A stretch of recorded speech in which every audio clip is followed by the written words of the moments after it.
Казакстанда баш оон айынын 1-нен баштап улуттук айыл чарба каттоосу башталат. Ал 2 этапта өтөт. Биринчиси баш оон айынын 31-ине чейин, экинчиси 9 айынын 20-сына чейин. Тиешелүү министрлик жергиликтүү айыл чарба адистерин каттоодон өтүүгө чакырат. Ири статистикалык байкоо өлкөнүн бардык аймактарында жүргүзүлөт. Жалпысынан 2 миллионго жакын үй чарбасы жана 300 миңден ашуун айыл чарба өндүрүүчүлөрүн камтуу пландаштырылган. Улуттук статистика бюросунун маалыматы боюнча сурамжылоо жүргүзүү үчүн 3,5 миңден ашуун интервьюер тартылат. Бул кызматты почтачылар да аткарат.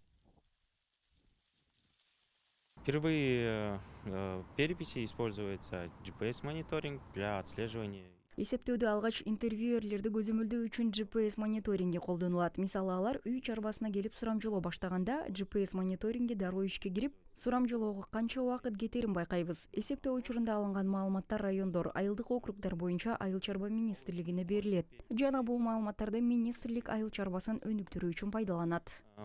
По районам, по сельским округам, и эти данные будут использоваться Министерством сельского хозяйства для развития сельского хозяйства.